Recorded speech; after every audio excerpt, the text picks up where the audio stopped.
Today's video, i-open lang natin ang ating Maya or ang ating PayMaya account.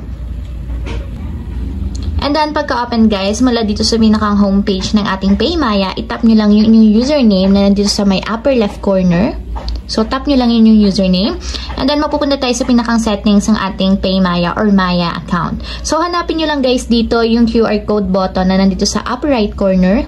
So, make sure guys na updated yung inyong PayMaya or Maya application para meron na kayong mga bagong features katulad nito.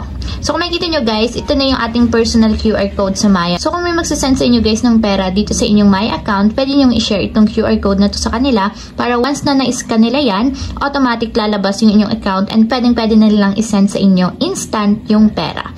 So, kung gusto nyo namang i-share nyo guys personally, tap nyo yung share.